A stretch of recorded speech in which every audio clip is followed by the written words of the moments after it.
You're a feeling being. From the moment you are born, you are always feeling something, and so is every other person. You can stop your conscious thoughts when you're sleeping, but you can never stop feeling, because to be alive is to feel life. You are a feeling being to the core of you, and so it's no accident that every part of your human body is created so you can feel life. You have the sense of sight, hearing, taste, smell, and touch so that you can feel everything in life. They are feeling senses because they enable you to feel what you see, feel what you hear, feel what you taste, feel what you smell, and touch. Your entire body is covered with a fine layer of skin, which is a feeling organ, so you can feel everything.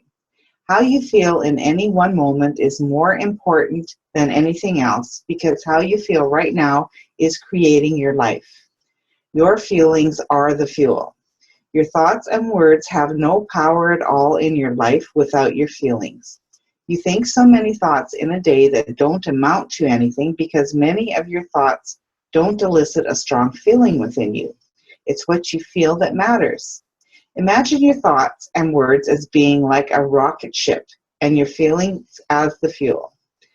A rocket ship is a stationary vehicle that can't do anything without fuel because the fuel is the power that lifts the rocket ship.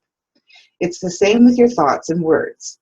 Your thoughts and words are vehicles that can't do anything without your feelings, because your feelings are the power of your thoughts and words. If you think, I can't stand my boss, that thought is expressing a strong negative feeling you have about your boss, and you're giving out that negative feeling. As a consequence, your relationship with your boss will continue to get worse. If you think, I work with some fabulous people in my job, those words are expressing the positive feeling that you have about the people you work with, and you're giving out that positive feeling. As a consequence, your relationship with your work colleagues will continue to get better. The emotions must be called upon to give feeling to the thought so it will take form. Charles Haanel, New Thought author. Good and bad feelings. Like everything else in life, your feelings can be either positive or negative. You have good feelings or bad feelings. All good feelings come from love. All negative feelings come from a lack of love. The better you feel, like when you feel joyful, the more love you give out. And the more love you give, the more you receive. The worse you feel, like when you feel despair, the more negativity you give out. And the more negativity you give, the more negativity you receive back in life. The reason you feel so bad with negative feelings is because love is the positive force of life, and negative feelings don't have much love in them. The better you feel, the better life gets. The worse you feel, the worse life gets, until you change how you feel. And then there is the ladder, I guess, or whatever, of feelings there. Do you want me to read them? Yeah, read through. That'll be good. Okay, so at the top of the ladder is love, gratitude, joy, passion, excitement, enthusiasm, hope, and satisfaction. And below the line, I guess, is in the negative, is the boredom, irritation, disappointment, worry, criticism, anger, hate, envy, guilt, despair, and fear. Would someone else like to read now?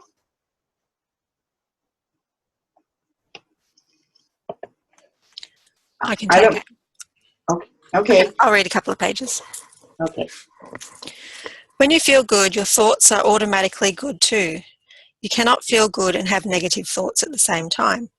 Likewise, it's impossible for you to feel bad and have good thoughts at the same time. How you feel is an exact reflection, a precise measure to the finest degree of what you are giving out in any moment.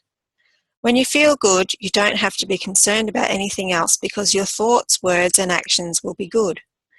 Simply by feeling good, you're guaranteed to be giving love, and all that love must come back to you. Good means good. Most people understand how it feels to feel good or really bad, but don't realize they are living with negative feelings a lot of the time. People think that feeling bad means feeling extremely negative, such as sadness, grief, anger, or fear. And while feeling bad does include all of those feelings, negative feelings come in many degrees. If you feel okay most of the time, you may think that feeling okay is a positive feeling because you don't really feel bad. If you've been feeling really bad and you now feel okay, then most certainly feeling okay is far better than feeling really bad. But feeling okay most of the time is a negative feeling because feeling okay is not feeling good. Feeling good means feeling good. Good feelings mean you're happy, joyful, excited, enthusiastic, or passionate. When you're feeling okay, average, or you're not really feeling anything much at all, then your life will be okay, average, or not much at all. That is not a good life. Good feelings mean you feel really good, and feeling really good is what brings a really good life. The measure of love is love without measure. Saint Bernard of Clairvaux. I knew I'd get this one. Christian monk and mystic. When you're feeling joyful, you're giving joy, and you receive back joyful experiences, joyful situations, and joyful people wherever you go. From the smallest experience of your favourite song playing on the radio to bigger experiences of receiving a pay rise. All of the circumstances you experience are the law of attraction responding to your feeling of joy. When you're feeling irritated, you're giving irritation and you receive back irritating experiences, irritating situations, and irritating people wherever you go. From the small irritation of a mosquito to the bigger irritation of your car breaking down. All of these experiences are the law of attraction responding to your irritation. Every good feeling unites you with the force of love, because love is the source of all good things. Feelings of enthusiasm, excitement, and passion come from love, and when you feel any of them consistently, they give you a life filled with enthusiastic, exciting, and passionate things. You can harness the power of good feeling to the fullest by turning up its volume. To turn up the volume of a feeling, take charge of it and deliberately intensify it so you feel as good as you can. To amplify enthusiasm, revel in the feeling of enthusiasm. Milk the feeling for all you can by feeling it intensely. When you feel passion or excitement, revel in those feelings and intensify them by feeling them as deeply as you can. The more you amplify your good feelings, the greater the love you give, and the results you will receive back in your life will be nothing short of spectacular. When you're feeling any good feeling, you can also amplify it by looking for things you love. Before sitting down to write this book each day, I spend several minutes amplifying my good feelings. To amplify my good feelings, I thought about all the things I love. I counted the things I love non-stop, one after the other. My family, friends, home, flowers in the garden, weather, colours, situations, events, the things I love that happen during the week, month or year. I kept listing everything I love in my mind until I felt amazing. Then I sat down to write. It's as easy as that, to amplify your good feelings, and you can do it anywhere, anytime. Someone else like to have a turn? I'll carry on for a minute. Thanks, Christos. Your feelings reflect what you're giving. You can tell right now in the major areas of your life whether you have been giving more good feelings or more bad feelings.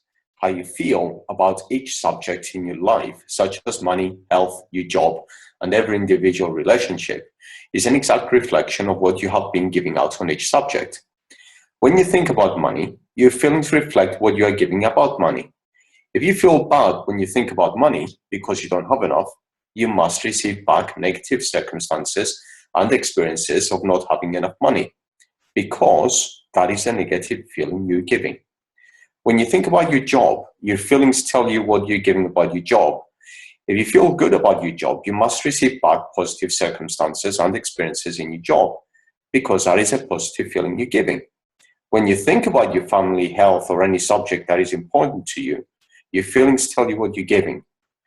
Be careful of your moods and feelings, for there is an unbroken connection between your feelings and your visible world. Neville Goddard, New Thought author. Life isn't happening to you. Life is responding to you. Life is your call. Every area of your life is your call.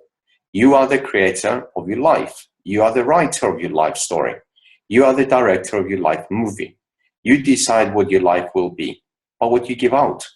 There are infinite levels of good feelings you can feel, which means there's no end to the heights of the life you can receive. There are also many levels of bad feelings that become increasingly negative.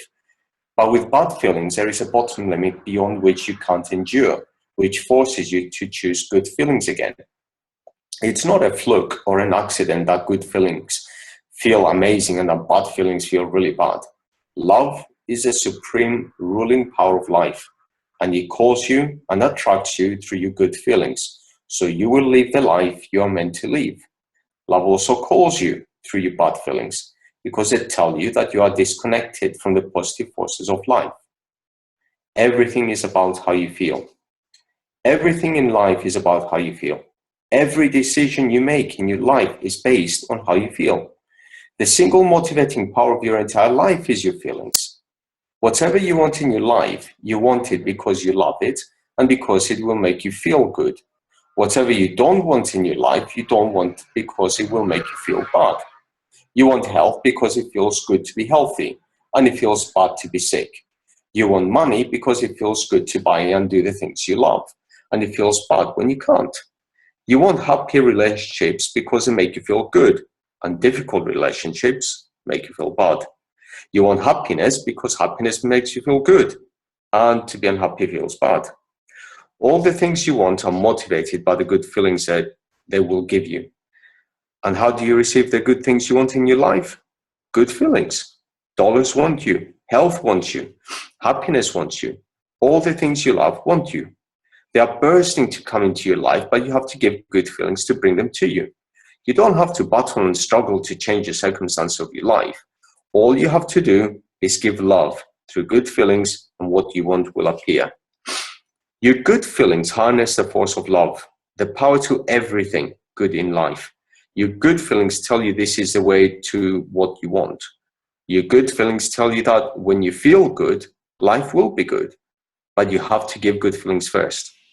If you have been living your life saying to yourself, I will be happy when I have a better house, I will be happy when I get a job or promotion, I will be happy when the kids are through college, I will be happy when we have more money, I will be happy when I can travel, or I will be happy when my business is a success. You will never have those things, because your thoughts are defying the way love works. They define the law of attraction. You have to be happy first and give happiness to receive happy things. It can't happen any other way, because whatever you want to receive in life, you must give first. You are in command of your feelings. You are in command of your love, and the force of love will give back to you whatever you give out. Point of power. How you feel in any one moment is more important than anything else, because how you feel right now is creating your life. Your feelings are the power of your thoughts and words. It's what you feel that matters.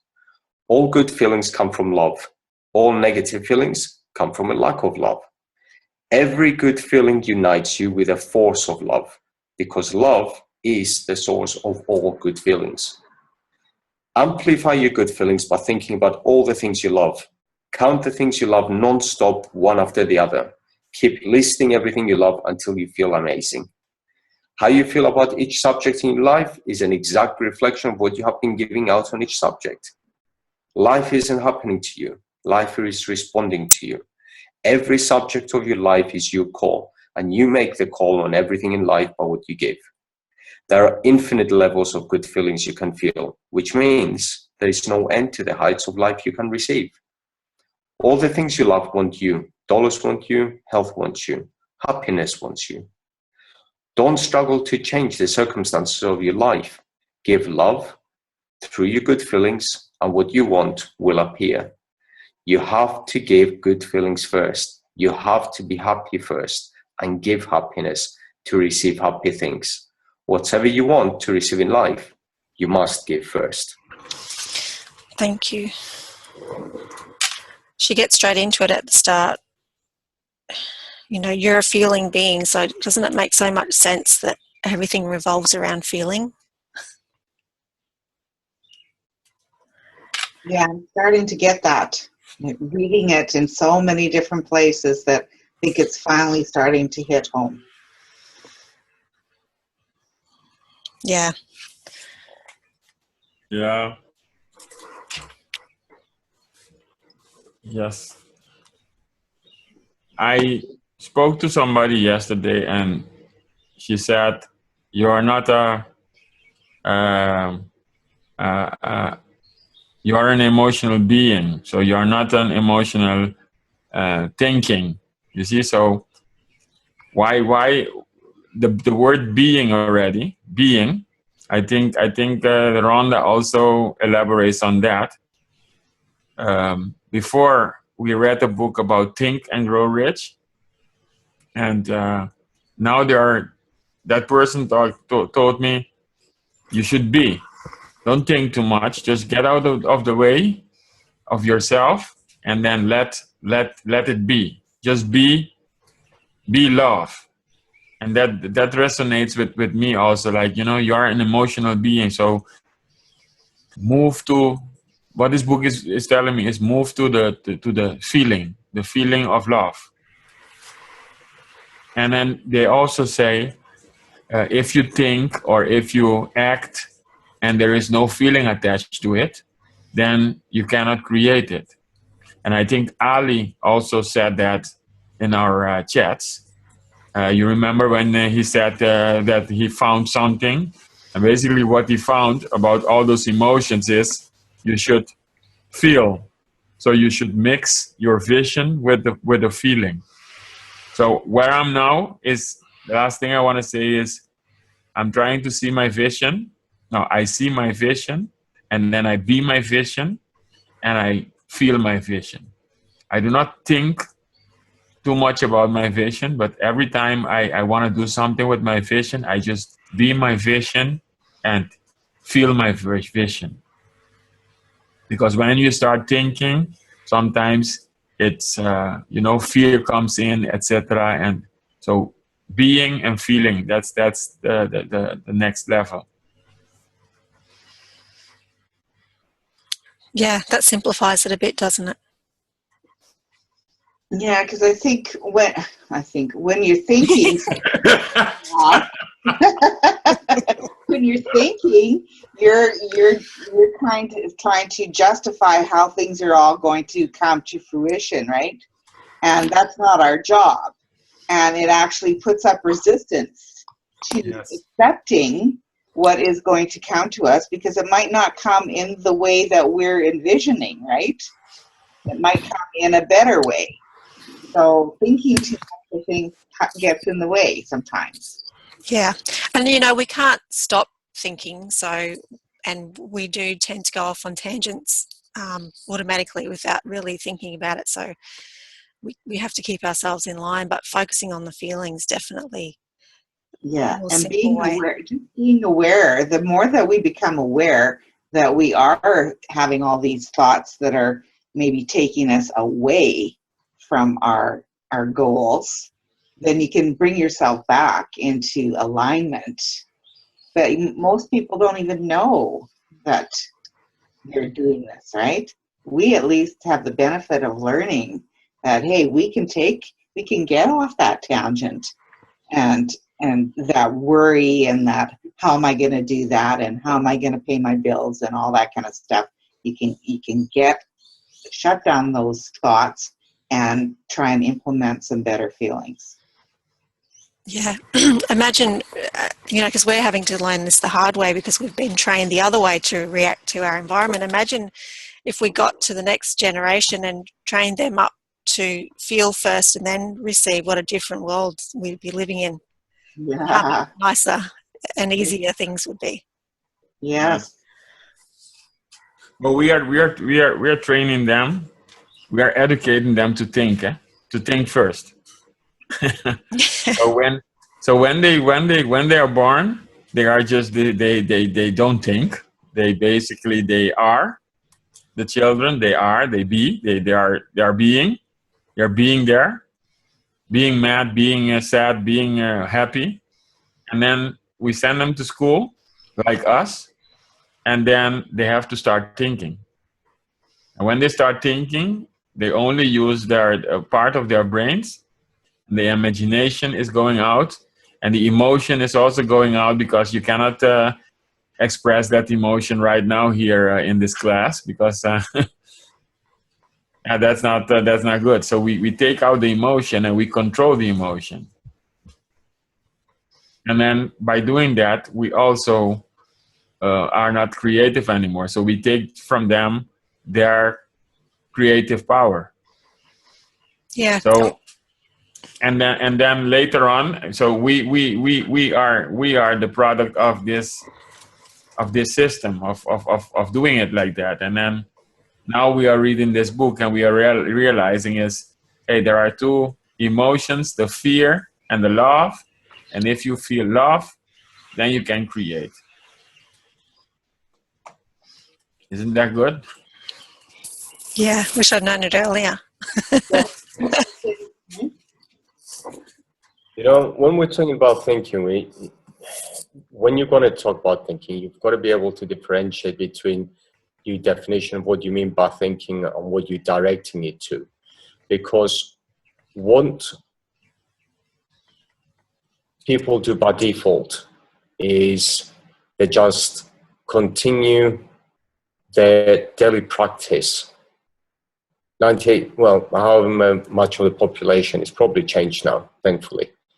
But when we speak about thinking, we're not talking about default thought, which is you just, you know, he's your normal guy. He gets up in the morning, goes to work, does his so-called job, goes back home, relaxes, does whatever he does, and then you've got, you know, it doesn't matter with man, woman, child, or whatever. It's your default thinking, which is not really thinking. You're just following a procedure. When we talk about thinking, we are actually talking about deliberate thinking. We're talking about controlling your thoughts and being able to realize what you're doing. And the next step is your feelings, is getting people to understand the connection between their thoughts and their feelings and creation, which is it's like you said, Rooney, it's like you said, Nick and Cheryl, it's the fact that you've got to first use your imagination, and then you've got to implement the feeling, which is what Napoleon Hill said. You know, you've got to see it, feel it, believe it. And that one sentence is one of the most sorely missed sentences in Think and Grow Rich, because people skim over it and they don't realize what they've just read. And what Rhonda Byrne's has done in this book is she's just basically boiled it down and said, look, you cannot get anything unless you start feeling it. But the importance of this, when you read again what she's saying, and this is what Neville Goddard says, and this is what Esther and Jerry Hicks say in the Teachings of Abraham, in Ask and It Is Given, is the fact that when you feel good and enthusiastic and you're feeling passionate, then you're moving towards that thing which is what you're supposed to be moving towards. And if you're not feeling that way, then you're moving further away from it. So when you're feeling sad, disappointed, when you're feeling down, and when you're feeling generally bad, you're moving further away from what you should be doing. So what we should be focusing on is, once you begin to think purposefully and deliberately, forming the image of a life which is the one that you think you want, that's when you begin to focus on your feelings and whether that image is linked to the feeling that you have. that they're both good, because you might be thinking, Rooney, it's like me saying to you, think of a lime green Porsche. And you probably turn around and said to me, nah, yellow. Yellow makes me feel good. Green doesn't make me feel good.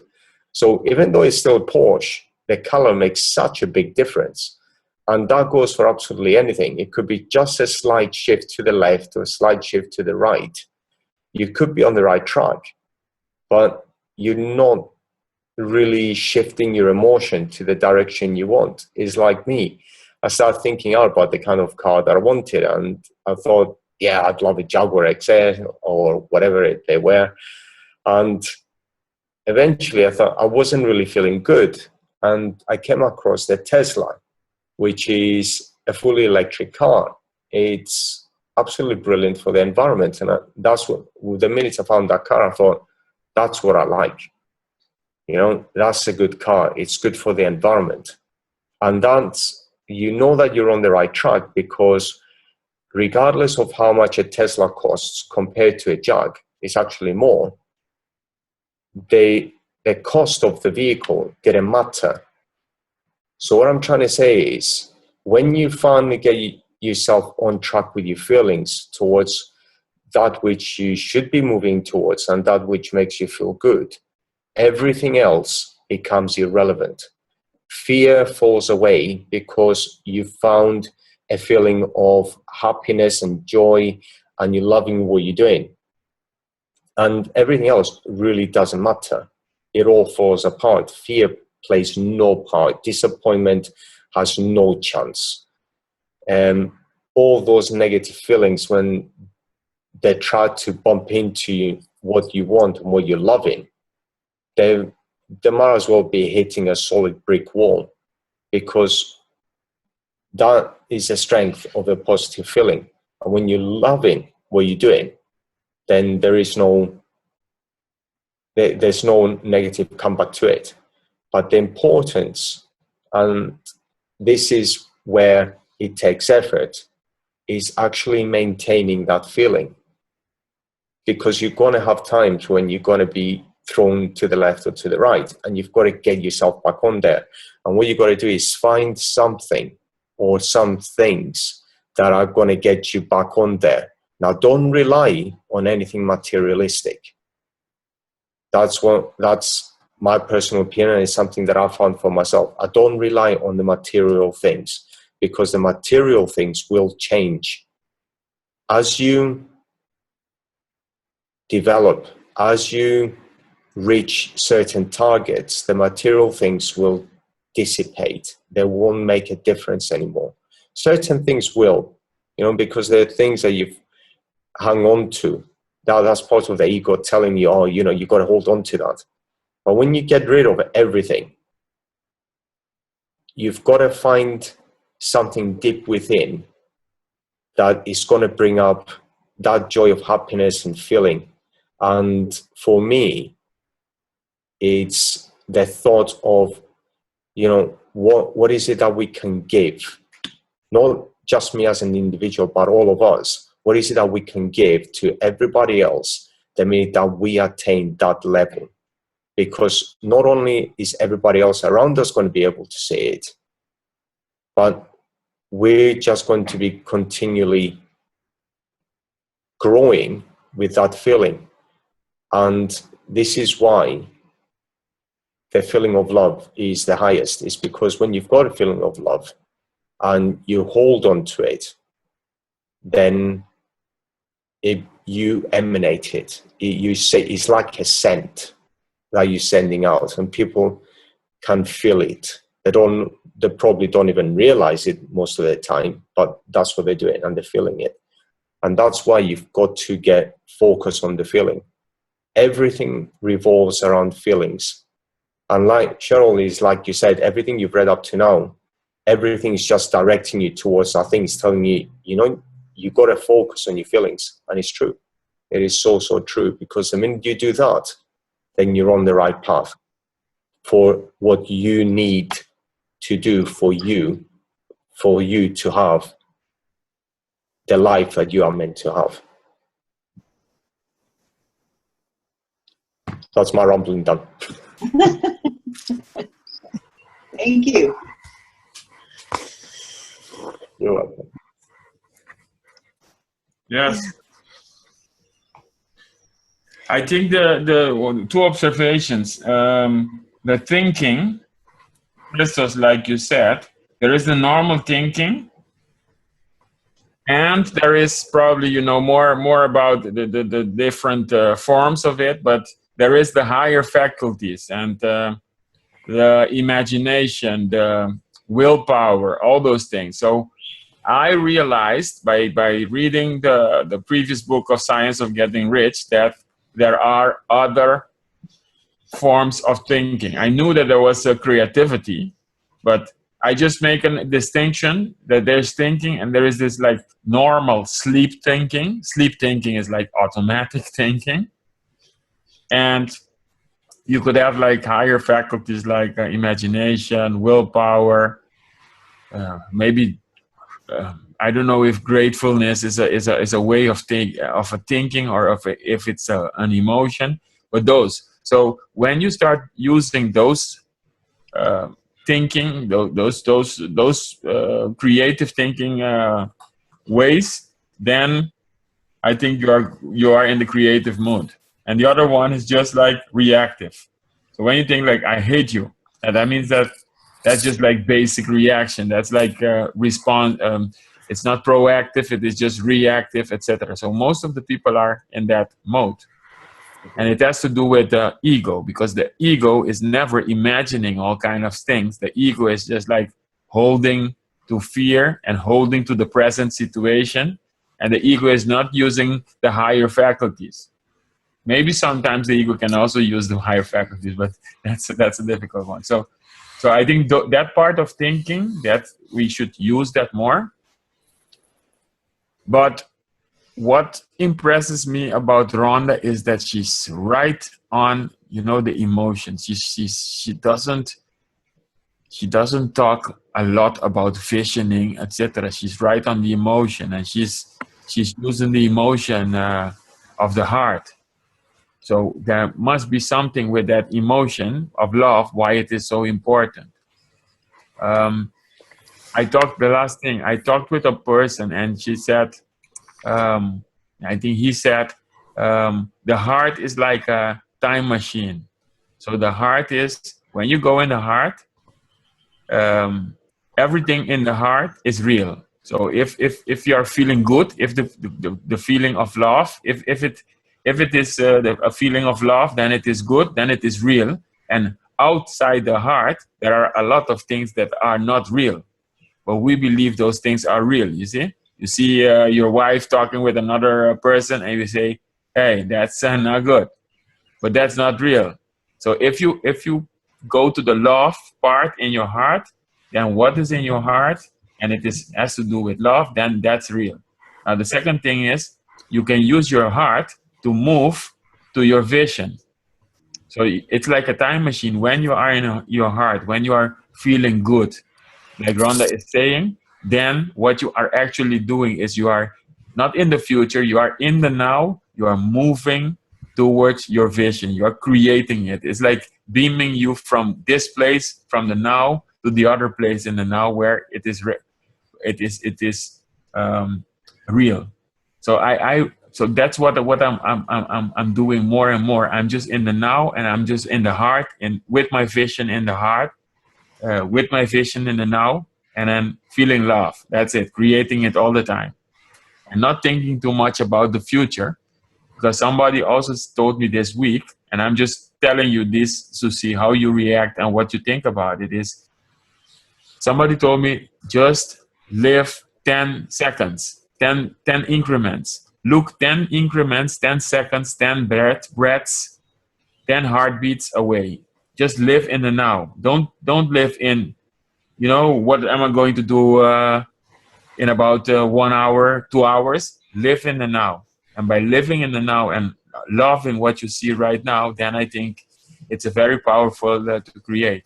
I've seen that when I'm in that mode, just thinking in the now, that's when I'm the most creative.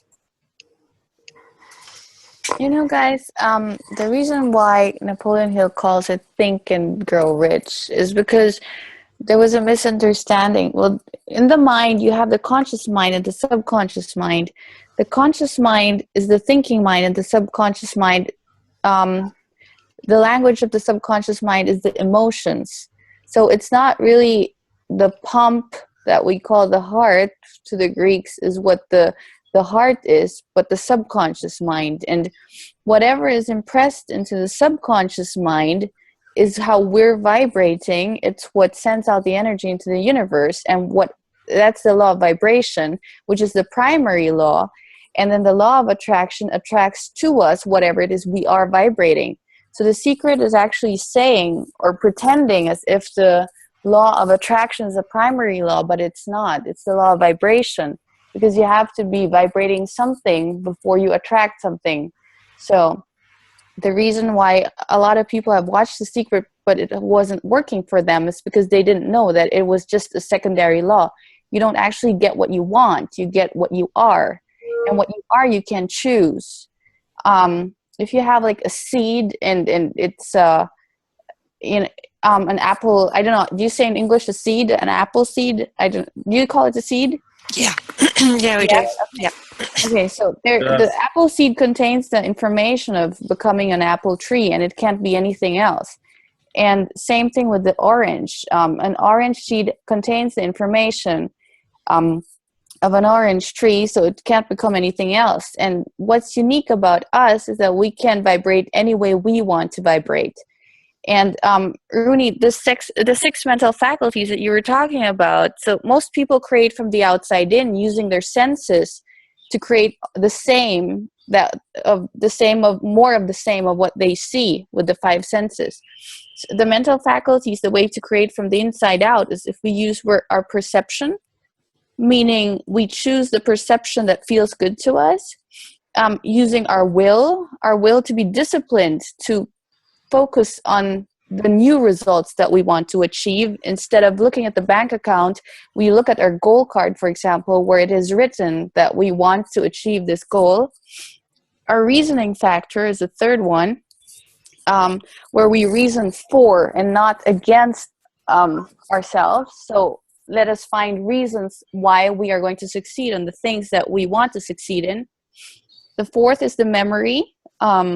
Same thing. Let's just focus on the positive, because there's the law of polarity, meaning for every negative there is a positive, and we can always choose which side we choose. So with the memory, let's choose again the positive.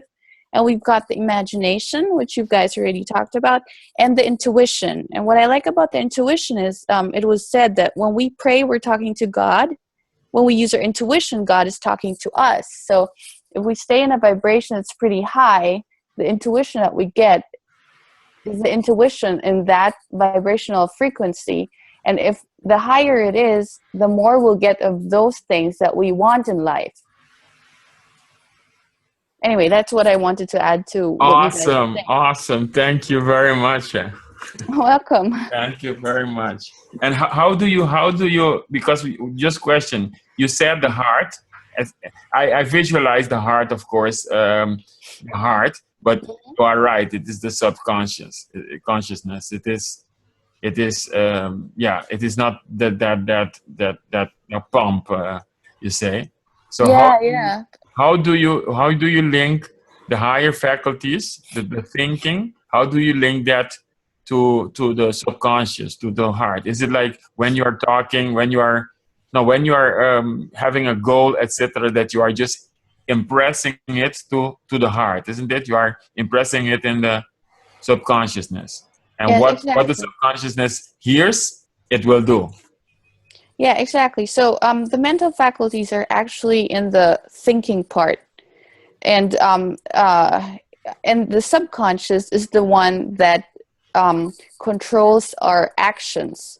So that's what Bob calls the paradigm. I'm not sure how familiar are you guys with Bob's work? I think everyone's pretty familiar. Okay, great. So they're just, he always says that they're just two ways of impressing into the subconscious mind, right? It's either an emotional impact, but most of the emotional impacts are negative, like 9/11, So the only way for us to go is to do it through repetition. And what we really need on this one is discipline, because the paradigm keeps on calling us back and reminding us why we're not the person that we want to become. So discipline is really what we need to change. So the way to, there are different ways, like whatever, Napoleon Hill says that whatever you impress into the subconscious mind, and I also love that he says that in the book, once you've impressed something in the subconscious mind will do all the work for you. So once something is in the subconscious mind, everything is so easy because it controls you. Just like the negative paradigms were controlling you, once you've got to shift it and change it, the positive ones will control you, and you really just have to lift the finger and everything's going to come to you. So the real work is to impress the subconscious mind of the picture that you want to have of yourself. So I'll just give you examples of what I do. For example, I have my goal card, and I also have my new self-image card. My cell phone goes off every hour, 12 after the hour, and then I read my new self-image in the mirror and repeat it every hour. And it's amazing, because it was actually you, Nicole, who told me about the book of The Magic of Believing. I love that book, and he talks about a story, how powerful it is when you look into your eyes, into the mirror, and tell yourself who you are. And it really changes everything. And just in a couple of days, it's just 21 or more, if you just keep on repeating the new self-image that you have of yourself, you're really growing into that person. Great. And how last question, how do you use love in this equation? So the book, how do you use love? So you're doing all these things, but how do you use love? Well, love is a very high frequency vibration. Abraham Hicks says that love and appreciation is the same vibration. So how do I use love? Well, actually, you know what? Prayer is actually what you do between prayer.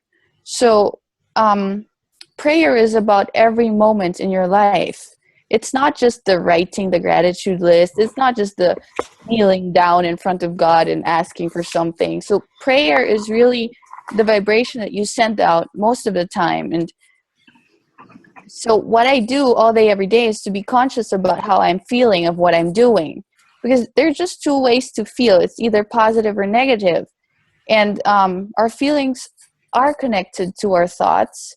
So I know that when I'm feeling negative emotion, there are just two reasons for it.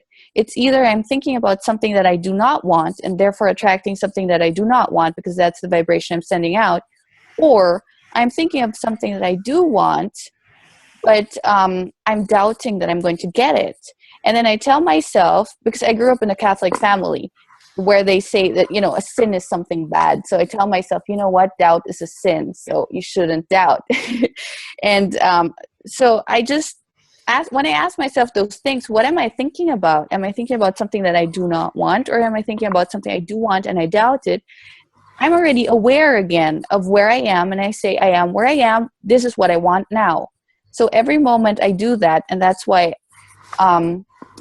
I constantly am aware of where I am and use the path of least resistance to get into a higher vibration. Does that make sense? Does it answer your question? I love the Hildy. way you explain, Hildy. It's so clear. Yeah. It's awesome. I just wanted to add to, for everyone else, with how you were explaining about how the subconscious works. We think we have freedom of choice, but really we only have freedom of choice with our conscious thoughts. And once we've impressed the subconscious mind, we're pretty much slaves to what the subconscious mind causes us to act out. So although we do have freedom of choice, it's only until, I know you know this, Hildy, because you teach it, the freedom of choice is only in our conscious thoughts. once that subconscious mind is suppressed, we're slaves to whatever we've programmed into there. Exactly. But when we know how to reprogram the subconscious, we're free. And that's why discipline comes in. You know, it is the most, okay, in The Science of Getting Rich, Wallace D. Waddell says in the 4th chapter that the most difficult thing for a person to do is to think regardless of appearances, to think truth regardless of appearances. Yes. So, yeah. So Yeah. So it's going to be awesome Yeah, when baby. we've got that under control, and we can help the next generation to just have that come naturally. Won't that be awesome? Oh, that's amazing. You know, actually, my daughter, she's only 11, and she is really amazing. You know, Bob talks about the law of gratitude, meaning that whatever it is that you're grateful for, you're going to it, and it's coming towards you. And I've realized something, like I told my daughter, come on, let's make a gratitude list. And I looked at her list, and she does it perfectly. She was writing down, I'm thankful for, and then writing down things that she hasn't received yet. And when I do my gratitude list, I write down things that I have already received. But the way to create something new is to be grateful in advance for something. And I had this really big aha moment a few days ago, where I remembered my paradigm, how I was programmed.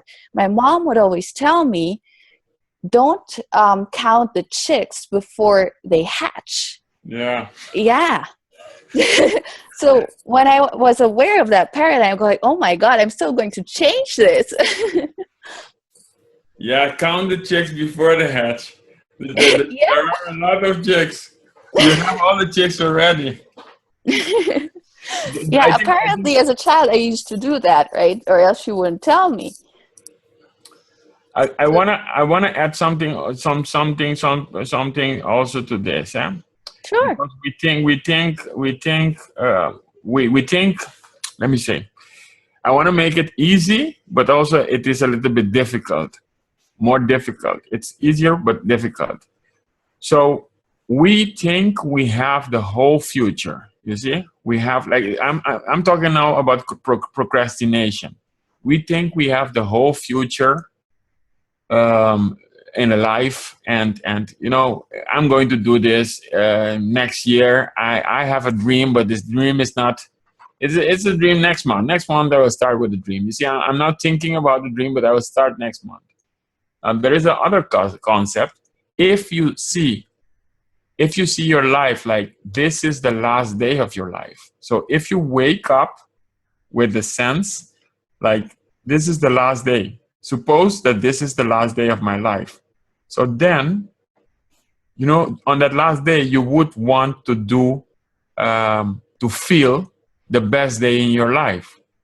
So there is, what I mean is there is no thinking about other things, about being mad, being sad, this is the last time. So what I'm trying to do that by not thinking too much about the future, just actually abolishing the future, abolishing the past. I've already abolished a lot of the past, abolishing the past and focusing on the now and focusing on this day.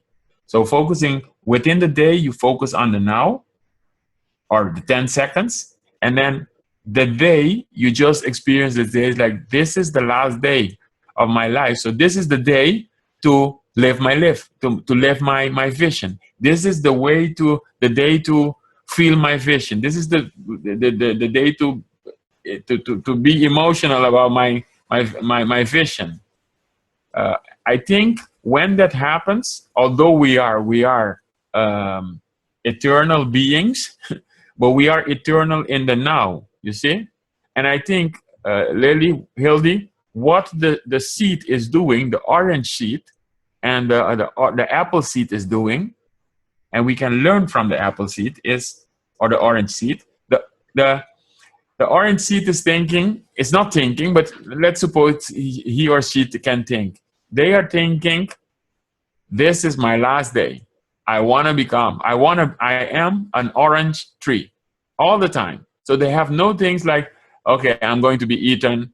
This is this. The whole power of the orange seed is concentrated on today Like if there is a drop of water, I'm going to pick it because I'm going to be that tree all the time.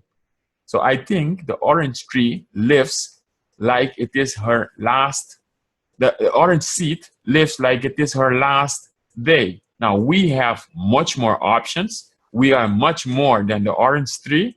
We can create actually everything. So we have more opportunities. We have unlimited opportunities to become whatever we want. So that's great. But also with that comes the feeling like choice. We have too much choice. We have too much things to do. We have too much things to worry about. So I think the thing is, what we can try to do is be an orange seed, but create with the knowledge that we have unlimited possibilities. So we are an orange seed. Focus on becoming what you want to become. Every day you should become what you should be. You should be the tree. But the only thing is, don't focus on all those limitations and all those bad things that come with the capacity. You see. So I'm trying to become or be like the orange seed. Focus on the vision. Yeah, focus on the end. Yeah, that's really good. Focus on the most that you can become, and then everything else will fall into place. Because it goes back to feelings again. That if we're thinking about what it is we really want, we feel really, really good.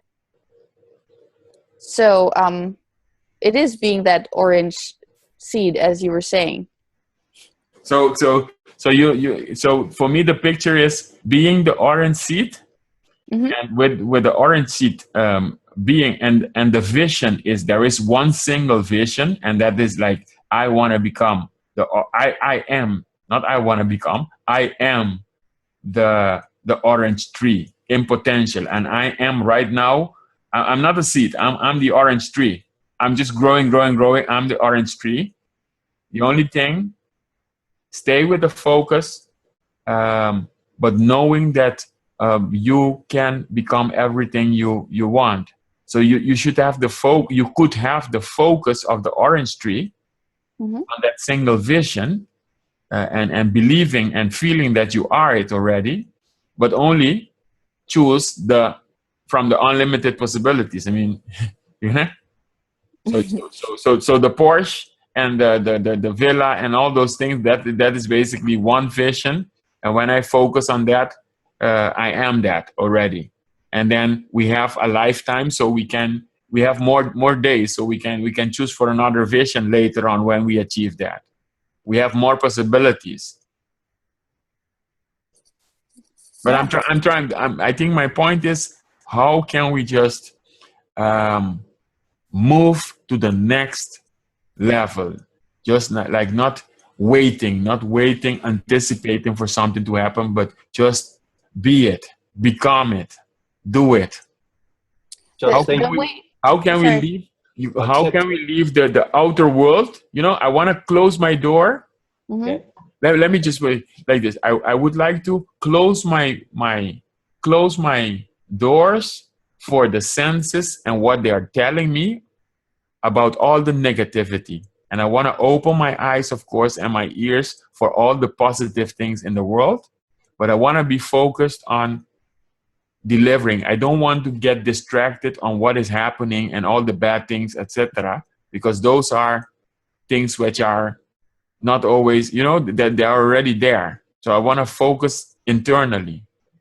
Yeah, there is the law of the perpetual transmutation, where everything is here and now. It's just in a different vibration.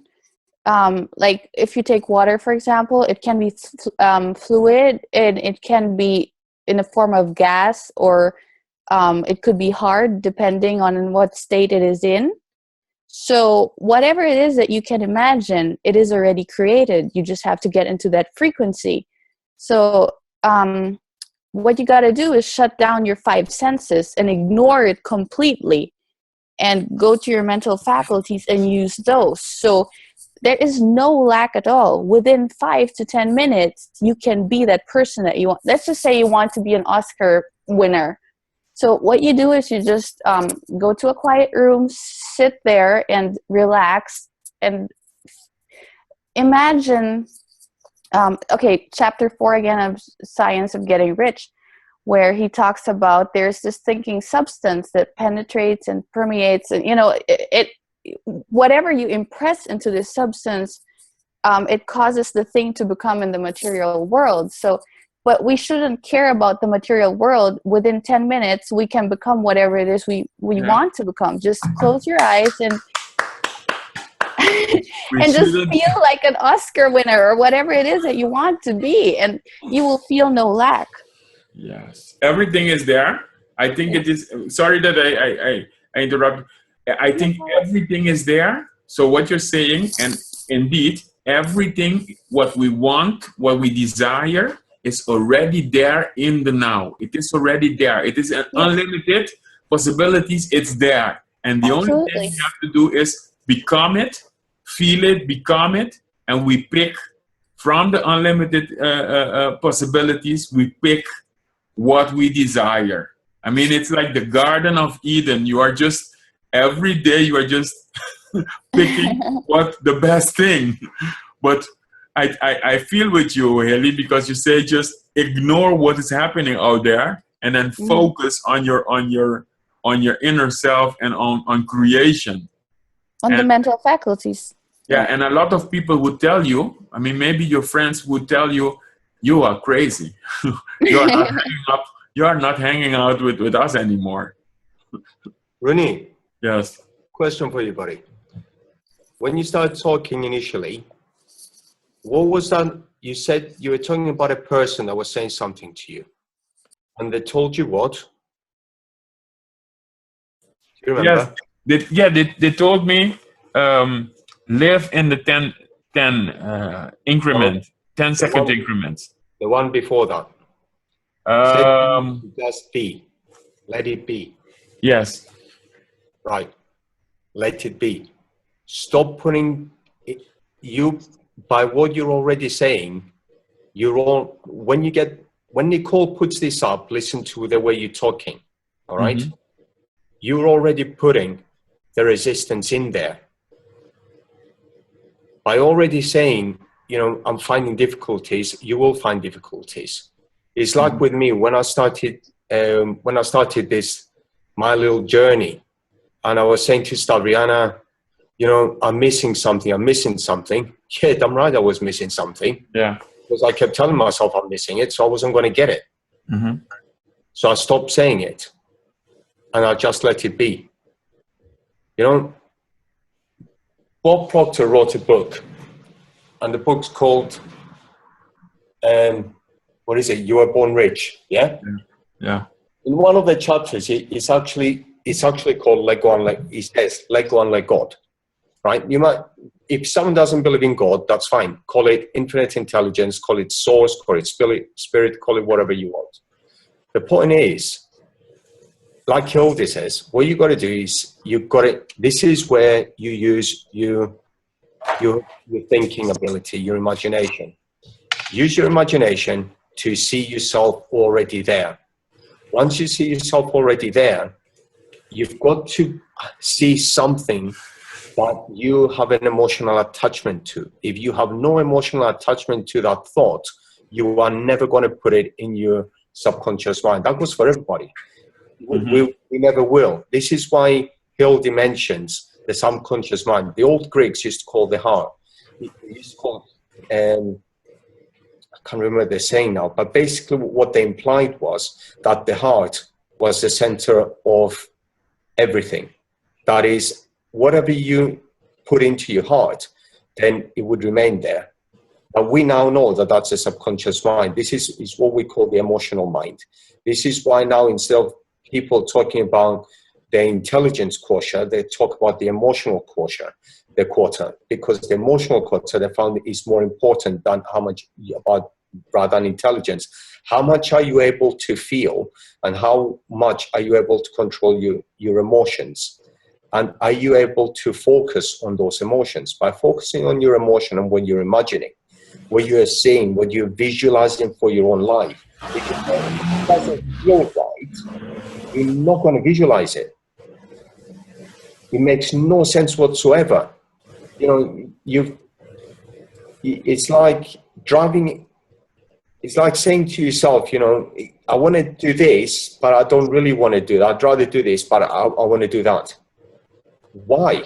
Why would you cause that kind of resistance? Because the more resistance you cause to yourself, the less likely you are to reach your target. So what you do is you've got to, when you visualize, focus on your feelings. This is where, you see, the thing is that when Rhonda wrote this book and she talked about love, she's encompassing a lot of positive feelings under that one word. So, for example, if you like creme caramel, you're going to go and eat creme caramel. You're not going to go and eat jelly. But if you've only got jelly to eat, that's a good thing because it's contrast. It gives you the opportunity to appreciate something that you want, but you're not getting at the moment, right? So that's fine. That's appreciation of contrast. That is gratitude. So your gratitude is for what you've got with the foreseeable gratitude of what you're going to receive, which is what Hildy is saying. You know, it's writing gratitude. But if you're going to write gratitude, and she'll tell you this, for something that's going to be in the future, you've got to feel it as in it's in the present. There's no point writing something else which you don't have any emotional attachment to. Everything needs an emotional attachment to be embedded within the subconscious mind. If there is no emotional attachment to whatever you're visualizing, it will not go into your subconscious mind, and it will not come to pass, ever. You have to put an emotional content into it. You have to feel it. So when she's talking about love, it's not just what we normally imply as love. It's things that you want, things that you like. But the word love implies that it's something more than just something that you like or want. This is where the burning desire comes into it. This is where that love is, when it builds so much, it becomes such a fire within you that just propels you forward. You know, when we read about Barnes, you remember Barnes?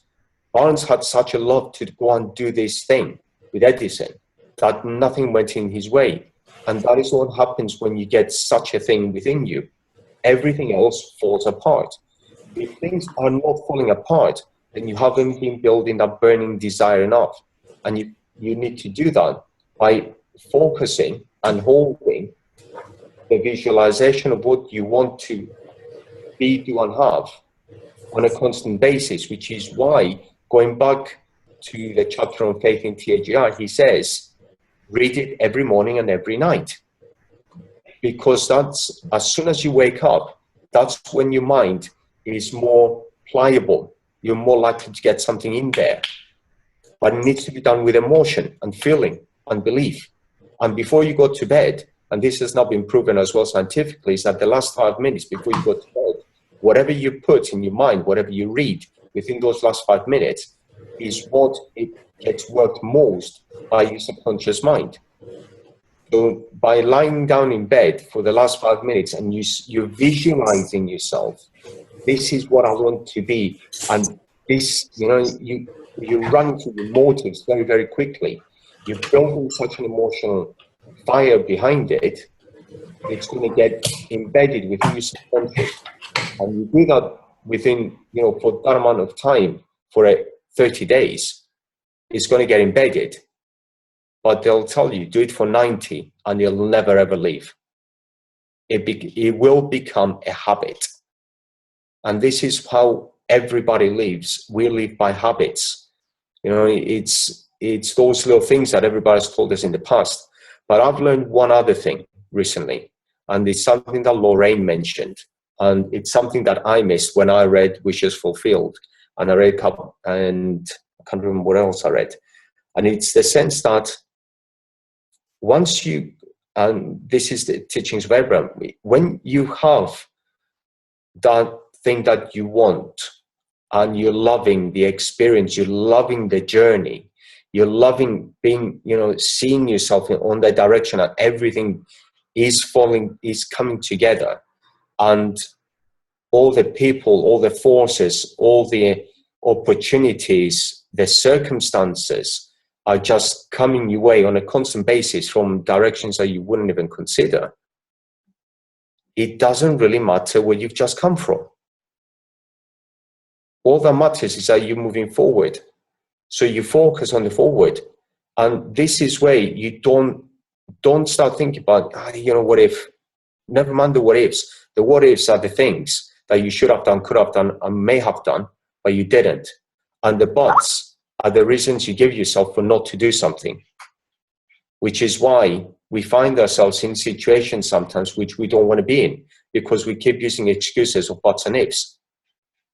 Buts and ifs don't exist, not in our lives now, because we know where we're going with all of this stuff. We know how we feel. So we follow this path, and we follow it through a feeling, through that emotional content, through love. And by following that, all you're doing is realizing what you really need to be and where you need to be. And like Hildy said, it's that visualization. You know this. You know all of this. And you need to put that emotional content behind it. Because the minute you do, it'll never leave you. But it's got to be something that you really want. Because if it's not, you're not going to have such a strong emotion behind it. And if it's just something that's from the past that, is persisting, sometimes we just got to let it go because it's not serving us. And if it doesn't serve us to where we want to get to, it's got to go. It doesn't matter what it is, who it is, or when it is, it has to go. Because otherwise, we're not going to get there to where we need to get. And by love and the gratitude for everything that we have, for everything that, everything around you, that puts you on the right vibration to pull more good things in as well. And that's what's going to propel you forward. Let everything else go. Just let it be. Focus on that you want. Feel with a strong emotion and just move forward. It's the only way to do it. Thanks. I'm glad you brought up contrast, Christos, because I like the way she tells us in here that, and there's really no wrong way to do any of what we're talking about. It's all about the ride. But I like the way she tells us, just before the section and everything is about how you feel, she says that bad feelings, there is a bottom limit beyond which you can't endure, which forces you to choose good feelings again. So it's really nice to know that we're created with a bit of a safety net there, that when we hit rock bottom, that's as far as we can go and there's no other way except back up. And sometimes that's what it takes for a person to choose what they really want to do. And that's sometimes the turning point for a lot of people in their lives, and they suddenly reach those heights and find those passions that they never want to go back there again. And even, I think it's Tony Robbins says that you've got to get disturbed, you've got to get really uncomfortable, and then you can decide what you do want. And Abraham's teachings are the same. Finding the contrast. Once you know what you don't want, you know what you do want. So, it's okay to sometimes feel bad, because we need that contrast a lot of the time to get the motivation to realize what we want and to continue to grow as a person. But so be grateful for those times when you're not feeling so crash hot. Don't get down on yourself and think you're doing the wrong thing, or can't get this right, it's not working for me. Just be grateful that you've had the chance to experience those contrasts, and recognize that it's helping you to get where eventually you're going to end up. And without them, you may not be able to decide what it is that you want to do. So don't get too worked up on doing things wrong. Yeah. That was good. I have a very short story on that. Like, our house burned down. We lost everything we had, but because of that, we built new, and the house is so pretty, which we wouldn't have gotten if the old one didn't burn down. So it's as simple as that. So which one of you actually wanted a new house then, Hildy? You or your mom? Me or who? Who wanted the new house before it started burning down? Probably my parents. But actually, there's another story to this. It's amazing how the mind creates. My mom, we've been living in that house. This was in 2000, okay, when it burned down, so it's quite some time ago. But we were living in that house for a couple of years already, and my mom decided to buy a fire extinguisher. I'm not sure if I've told you guys about the story, but anyway. So, and every time I passed by that thing, and it was red, I could really see it. Every time I passed by the thing, I thought I should read how that works someday because I might need it. So I just kept on saying that whenever I passed it. And then my parents left for Germany. That was in the Philippines. The house is in the Philippines. And everybody was gone except for me and some of our household helpers. And my friends called me and said, okay, we're on our way to your house. You got to open the door and we're coming. I said, I can't let you in. I was a teenager then. I can't let you in. I can't let in friends after 10 p.m. And they go like, well, we have to pee. You got to open the door. And I was really, well, I don't want to call it lucky because now I know that we design our lives.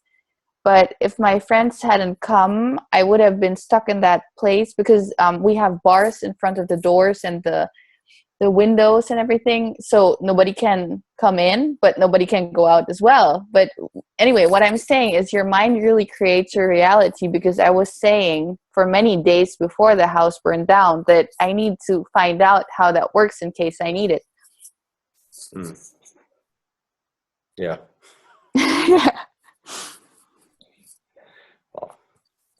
Well, anyway, guys, I gotta go. How long is the call? You kind of attracted the fires and then got a new house. Yes, exactly. So when you think about it, you attract everything into your life, which is a good thing. And what Abraham says is just call it not contrast, but a clarifying moment. You just clarify what it is you do not want and then focus on what you want, and then your life becomes better. That's what it is, a clarifying moment. Yep. Mm-hmm. Guys, sorry, I gotta go. It was so much fun with you guys. Looking forward to next week. Thanks so much, Hildy, for coming. I love your input. Thank you for having me. Bye. Bye. Bye. Bye. Bye. I really like the way she puts this little sentence here. She says, love is the supreme ruling power of life and it calls you. I really like the way that feels to me, that, when I'm thinking about something that I want to accomplish, it's like it's calling me. I like the way she puts that there.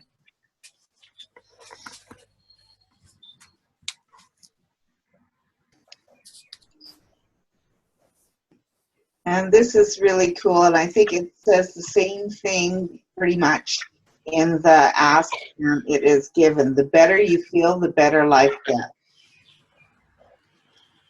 So that's something to remember about when your feelings start to go negative. Remember that the better you feel, the better your life is going to get. Yeah, good to know. Yeah, just do a 180. Perpetuation of the positive.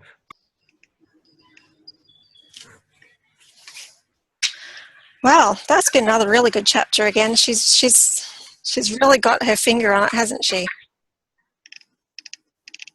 Yeah, in a very straightforward way, like in with examples that we can relate to in our day and age, and in the wording that we are more accustomed to, I think. Yeah. Very, very simple. Yes. Even so, like this sentence here is just so simple. You don't have to battle and struggle to change the circumstances of your life. All you have to do is give love through good feelings and what you want will appear. That makes it sound really simple, doesn't it? Yeah, it certainly does.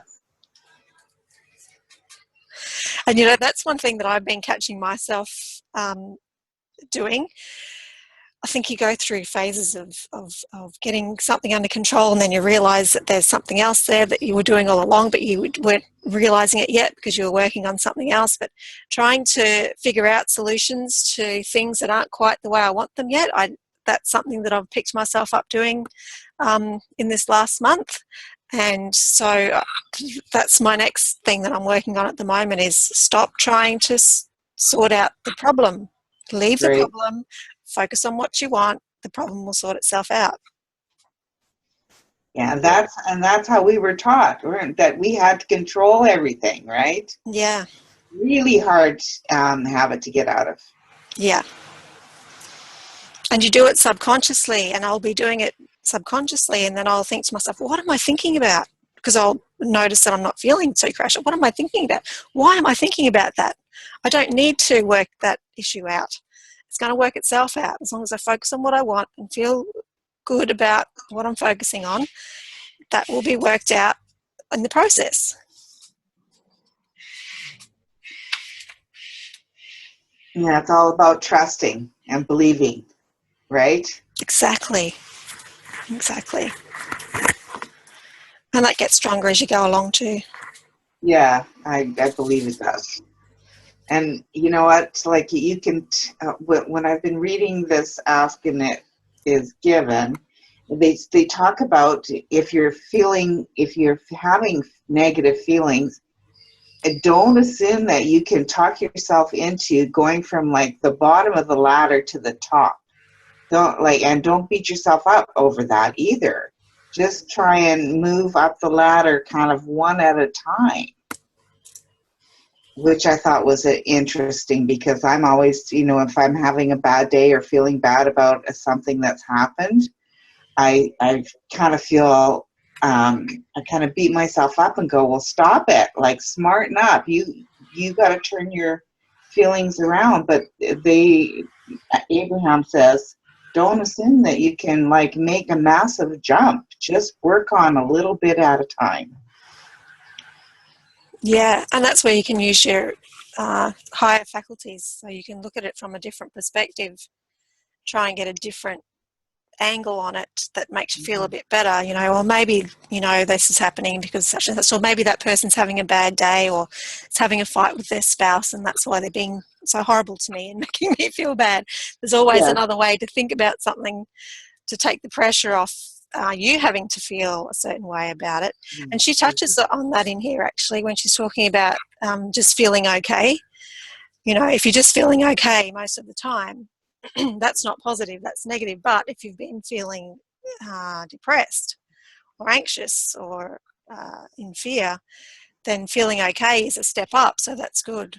Yes, exactly. So just taking a step up, one at a time is you're making progress. Yeah, and that's what it's about, isn't it? To progress. Yeah. The good thing about that is that now you're beginning to take control of your feelings. Exactly. Okay? Good point. You shouldn't expect to be able to get from 0 to 100 Exactly. quickly. This all takes time. Even with our feelings, it's getting yourself from the level you are. I mean, if let's say we're at the default level of we're all okay, and we need to get ourselves, we wanted to get ourselves to that constant level of perpetual happiness. I mean, you could take the easy route and just take LSD, but then you've got the constant the thing is, to get there, it's. Are you saying we are not allowed to take drugs? No. I didn't put that one in the guidelines. What's wrong with you? So it's fine. It is a gradual process, and I was the same, Cheryl. I was constantly trying to change it 180. I'm feeling depressed. How do I feel happy? How can I go and feel happy? And I was stressing myself, trying to get happy or getting myself, back to a positive from the negative to the positive. And then it was a video, a YouTube video that I listened to Abraham Hicks, Teachings of Abraham. And I actually thought about that for a while. And it sort of makes sense because you've got to guide yourself through a progress. And to me, it made sense in more than one level.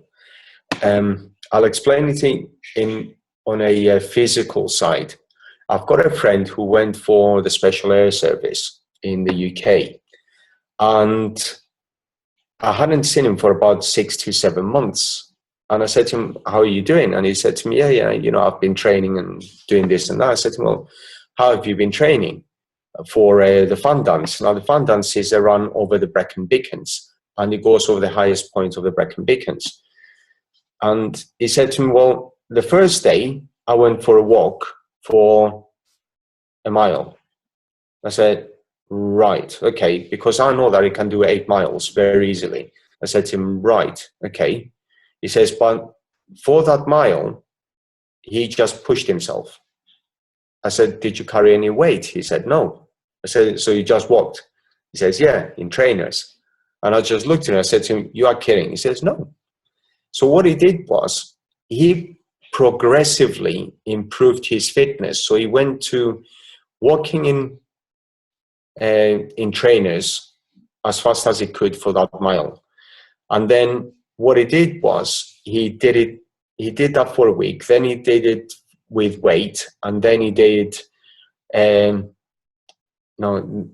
then he put boots on, and he did it with boots, and he did that progressively with every mile that he needed to do. So by the 6-month point, whatever he did was actually second nature. It became so, because he did a slow progressive increase in his physical body with his body, then his mental state was a lot better than was when he started. So he now knew that he could do it. And I believe it's the same with emotions, because when we try and go from A to B, just like that, it's a shock to the system and it pulls us straight back again, because there hasn't been a slow progression. When you conduct a slow progression, then we are more able to accept it. And by taking that slow progression, then you begin to, everything falls easier and it feels easier, not only to the physical side, but to the mental side and to the emotional side. And it's more acceptable. So eventually we get to the 180, but we haven't even realized that we've got to the 180 because we've just done such a slow progression that we've finally got there. And there comes a point when you suddenly realize and you say to yourself, "Oh yeah, I've now done it." And you realize that you've done it over a period of time. Whereas if you try and do, it's like a short diet or an emotional diet. And all you do is that you just go back to where you were before. It doesn't work. And the only time it does work is when there is a serious crisis, when you've got to go from 0 to 180.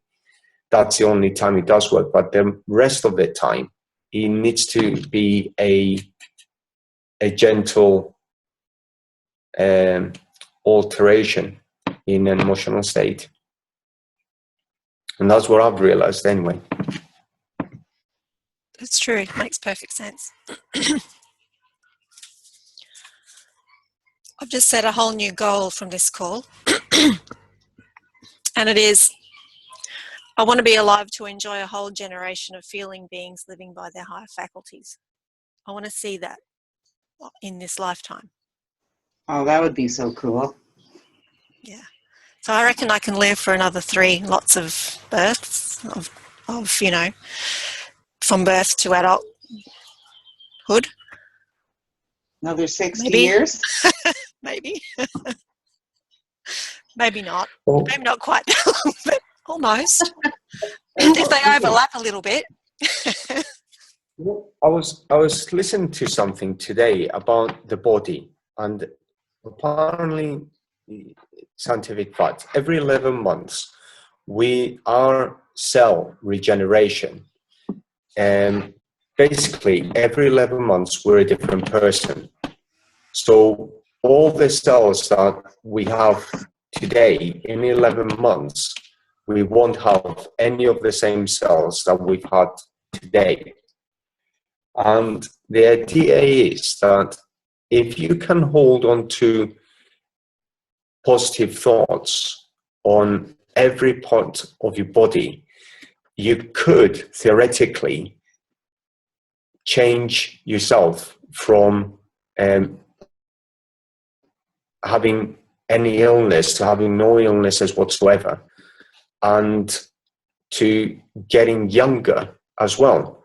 So the theory is that, I can't remember what I was listening to today. The theory was that we have the power of thought to be able to change our body from what it is now to a younger body in 11 months' time, and to continue doing that in order to actually stay alive for hundreds of years.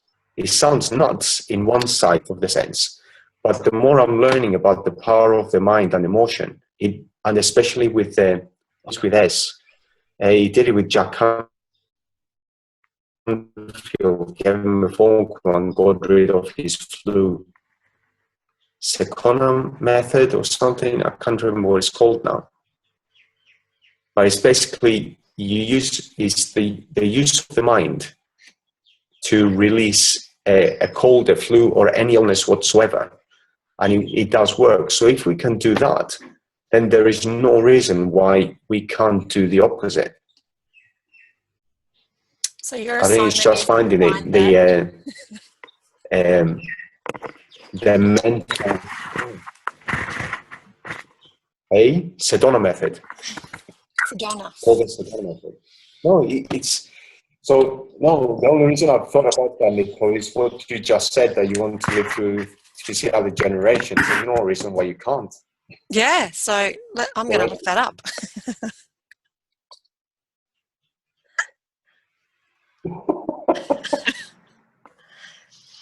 Well, I'll try it out, and if it works for me, I'll pass it on.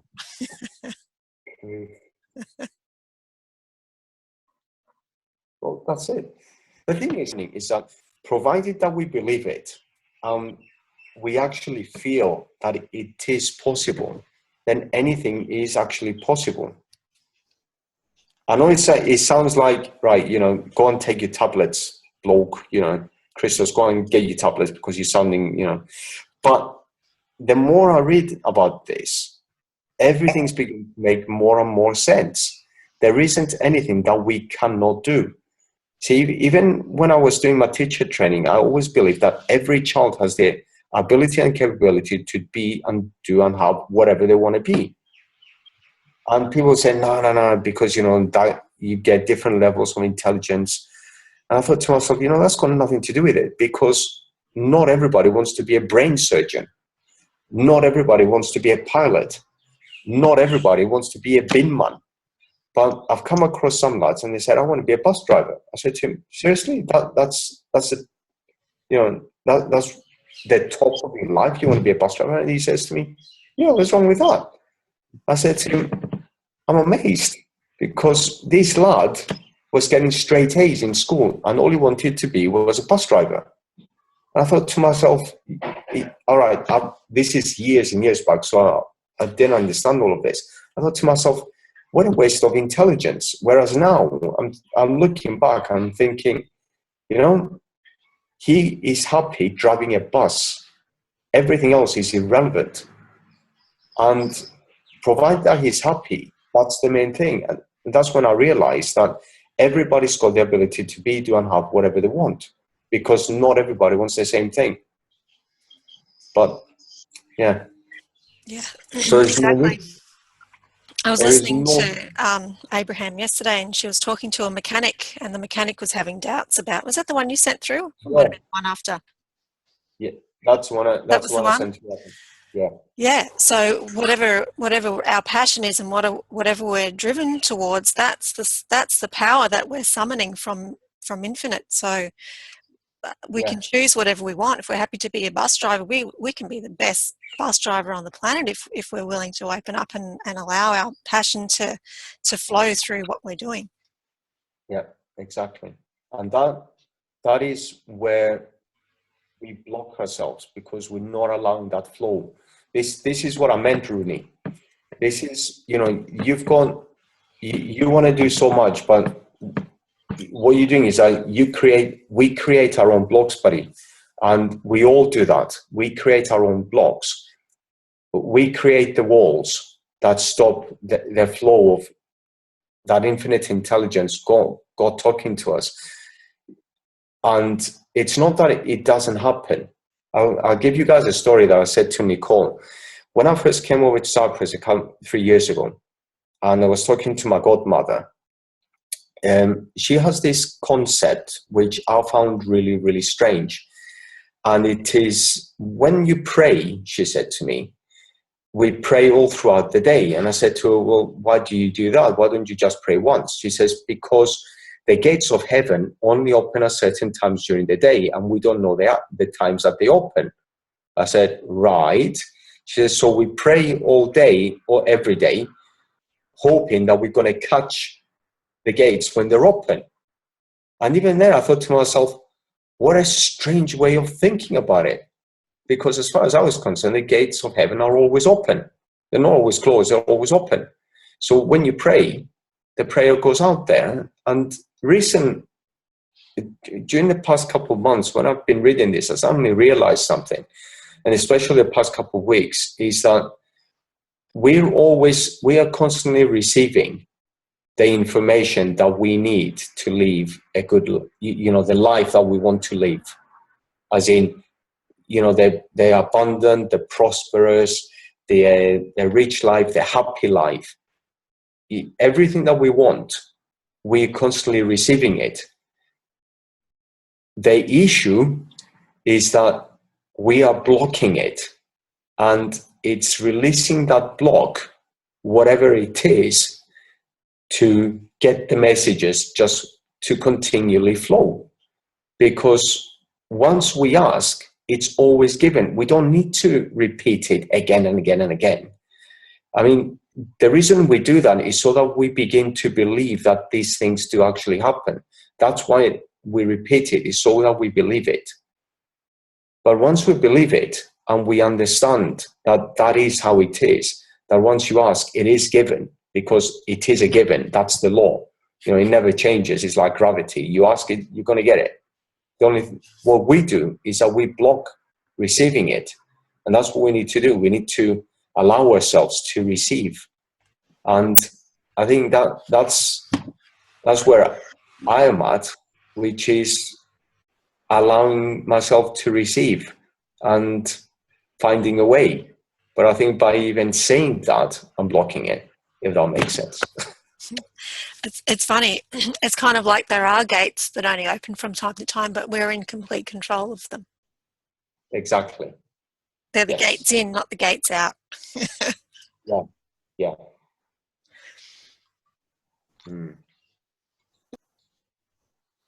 Yeah, that's a good way of looking at it. And Chris, what you were talking about is exactly what I'm reading in the Ask and It Is Given, is that, you just have to ask, and it is automatic. It's given. But it is the allowing that is our part that we have to work on, is the allowing. And what chapter are you on, Cheryl? I am on the second part now, where the 22 steps are the 22 things tools that you can use, or strategies that you can use. And I think I'm on number 4 or something like that. All right, you're right at the back, are you, of the book? Yeah, I'm getting more than halfway through, I guess. Yeah. All right. No, I'm on chapter 7.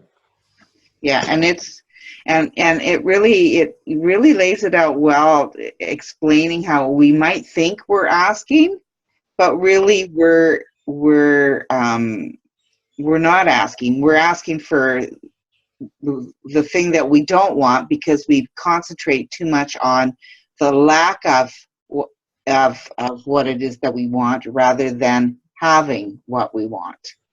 So when you're concentrating on the lack of it, and that again is our programming, right? Like we're always trying to find ways to ourselves to get what we want. So we're concentrating on, oh, I don't have enough money, so how am I going to get it?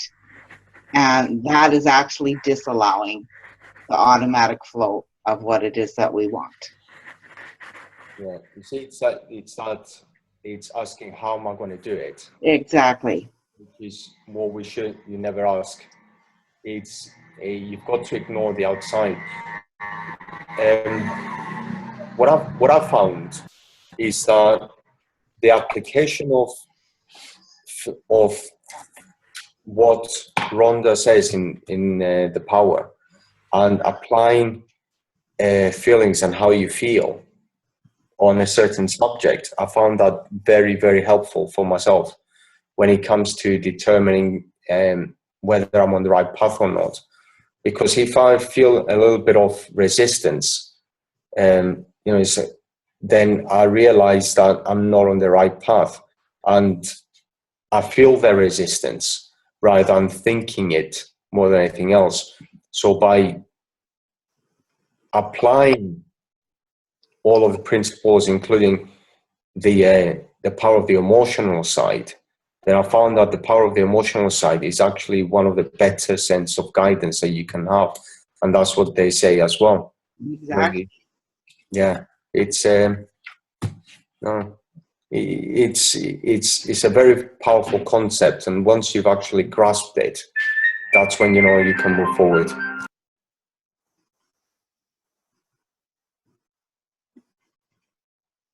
Yeah, sorry, how long? I know. Using that is a I can't put it. It makes more sense than just thinking using conventional thinking. Yeah, and you know what's been confusing me for a long time now, because when we first started, we started with the Think and Grow Rich, and yes, I understand, what he's trying to tell us, but I think where I was feeling a block was that Napoleon Hill tells us that you have to give before you receive, of course, but the law of you've got to have a plan as to what it is that you're going to give or what you're going to do to be able to receive what it is that you're wanting to receive. So to me, that was trying to figure out, how am I going to get it? Do you guys see that the same way as I do? Like, to me, I'm going, well, that's just saying the opposite of what Abraham and everybody else is saying. Is they're saying, don't worry about how it's going to happen. Just believe it's going to happen, and things will line up. And you'll know when to act on inspiration of the things that are lining up for you. And if you happen to miss one, don't think that's the only chance you're going to get. You're going to get more and more and more chances. Yeah. But it will, right? But I get what you're referring to, and he's talking about just knowing the next couple of steps. And he says, have a plan, but be open to it changing, because universal intelligence will likely have a better plan for you. So okay. just knowing the very next thing you need to do, and it might be just continuing studying or starting to visualize, or just changing the way you think and starting to get an idea of what you really want, and then the ideas will start coming. So he's only talking about having a plan as far as the next couple of steps, and then being open to infinite intelligence giving you the directions Okay. for the rest of the plan. That's what was really blocking me was the plan. Because I'm going, okay, I don't have a plan. I don't know what my, what I feel like my purpose is, or what my gift is, or whatever, right? So that was always at the back of my mind. Like, well, I don't know what it is that I've got to share that is going to, that I can give to people that's, you know, worth enough to bring me the kind of success that I want. So by shifting my thinking here to I don't have to know, I just have to believe that it will come to me, then that gives me the ability to have faith that my life is going to be what I want it to be. Whereas with how I was feeling about what Napoleon was teaching, I wasn't getting that good feeling.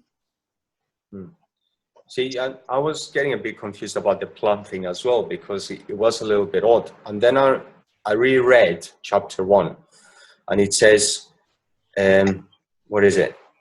When Edwin C. Barnes was talking about going to see Edison, what he wanted to do is that he wanted to work with Edison, not for him. That was Barnes' plan. That's it. And that's what I suddenly realized. I thought, hold on a second, because a little bit further on, he does say that you don't have to have, the plan doesn't have to be perfect.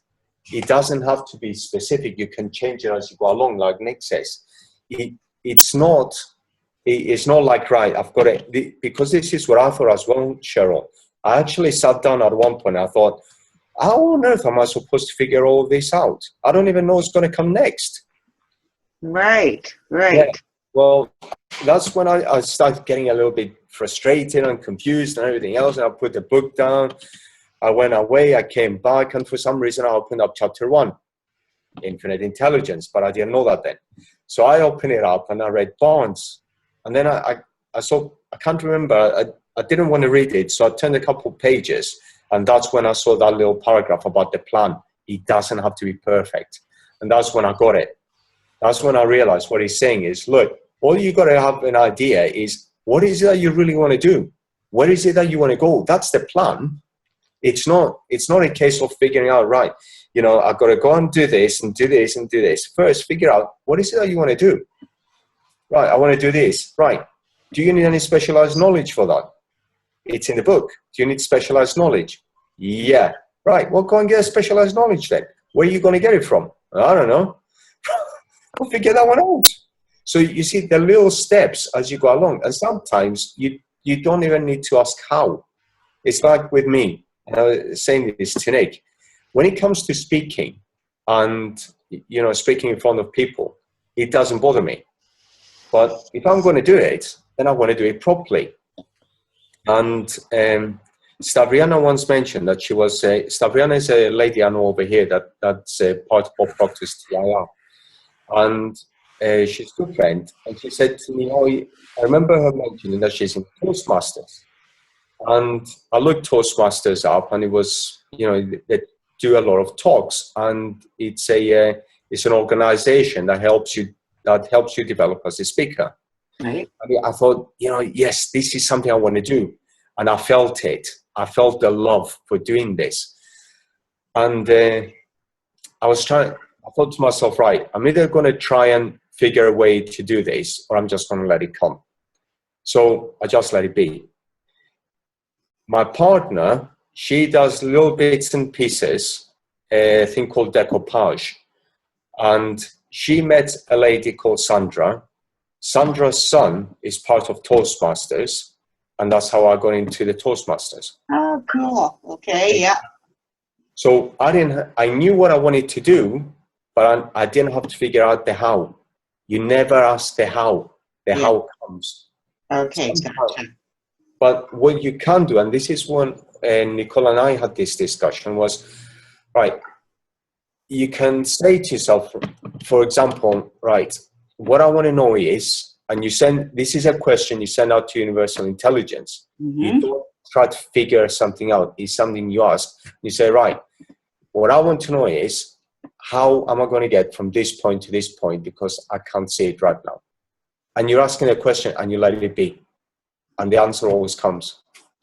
Yeah, and I think I'm starting to understand that. Yeah.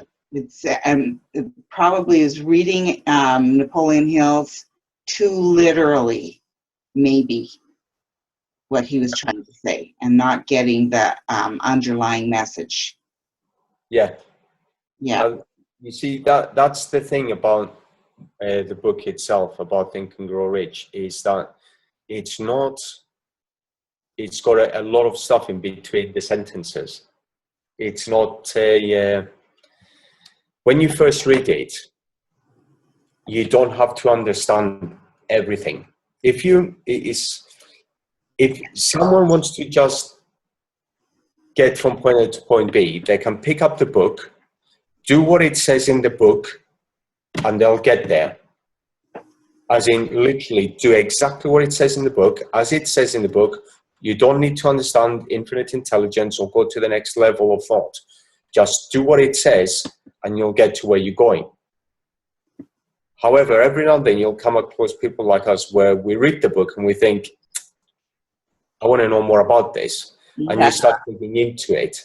Okay, yeah. You realize that Napoleon Hill knew more that he was actually letting on.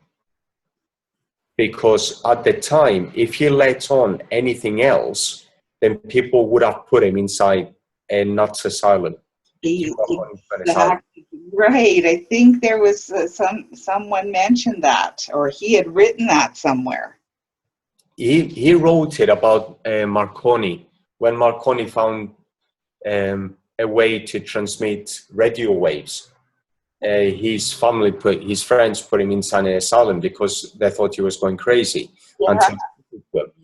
But if you actually listen to the Chicago lectures and the way he talks, there's some things that he says every now and then which give you a deeper insight into what he actually knows. Now, I believe he knew about feeling. He didn't go into it too much, but he knew it, because in the chapter on faith, he tells us you have to feel it. You know, he knew this, he understood it, but he didn't go into it too much. I think mainly because if he did, then people would think that he was going crazy. Yeah. You've got to, and this is it, you've got to put yourself in his time. It's a male-dominated society. Males, you know, a man doesn't cry in front of a woman, and he doesn't cry at all. He's got to be an upstanding member of society. You've got to wear a hat. You know, that you've got all that picture, and that's just the male side. Yeah. The female side was something completely different. You know, the females are allowed to show emotions, blokes aren't. So if you start talking about emotions and putting emotions into something, can you imagine the impact that would have? The book would never have sold. Yeah, that's exactly what I was going to say. No one would have listened to him then, right? Exactly. Yeah. So all of these things are now slowly coming out. And, you know, it's actually, when you see everything, and you said it, everything is the same. Everything is repeated. That's because everything that needs to be said has already been said. Everybody's already said it and done it. What we're doing now is that we come to a stage where everything is coming together, because everything has been uncovered. Everything has been said. The next step is getting it out to everybody else, to the 98% of the population. Mm-hmm. You know, they have either listened to The Secret and they said, oh, it doesn't work. Of course it doesn't work, because you said it doesn't work in the first place. Yeah. So if you think it's not going to work, it's not going to work. And if you don't believe it, you don't put emotion behind it, it's not going to work. Yeah. You've got to believe it yourself. You've got to look at it from a different perspective and say, what if? That's it. That's all you got to do. Say to yourself, right, what if this works? Exactly. Yeah. And that, I think that we're coming to a stage now where things are going to be different. They are changing. The worlds are changing. I agree. There's lots of people, tons of people that are believing in this. Yeah. Yeah, they are. But have you found that there are a lot of them that for whom it doesn't work? Or they'll say, you know, I'm doing it, and it's not working. or Yeah. I'm not getting all the results that I want to get. Yeah. And, you know, you ask them the key words, right? What are you asking for? Are you putting emotion behind it? Well, no, right? It's like some people say, yeah, you know, I want money, but I don't really want to be rich. And I say to them, why not? They say, I just want enough money to survive. I said to them, well, what are you doing now? You know, everybody's surviving. Yes. Good The point. majority of people are surviving, but we don't want to be surviving. We want to be able to live a rich life, not rich in wealth. I don't mean in just wealth. I mean a rich life in all parts of it. So we can actually go out there and show people and say to people, look, I've done it. This is what I did. It works. Yeah. Are you That, willing you know what, Christus, that is fantastic. That is a really good driver yeah.